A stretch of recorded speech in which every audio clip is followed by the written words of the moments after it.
మీ periods skip అయ్యాయా? కానీ pregnancy test negative వచ్చిందా? కారణాలేంటో ఇప్పుడు తెలుసుకుందాం. హలో!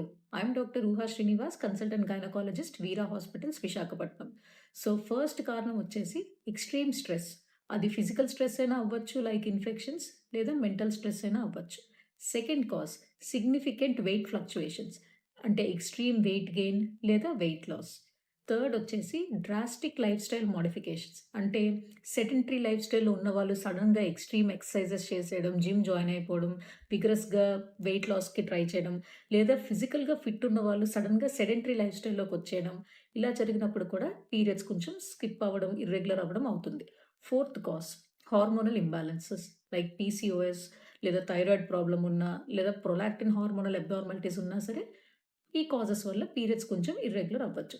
సో, ఎప్పుడైనా మీ పీరియడ్స్ స్కిప్ అయితే కంగారు పడాల్సిన అవసరం లేదు.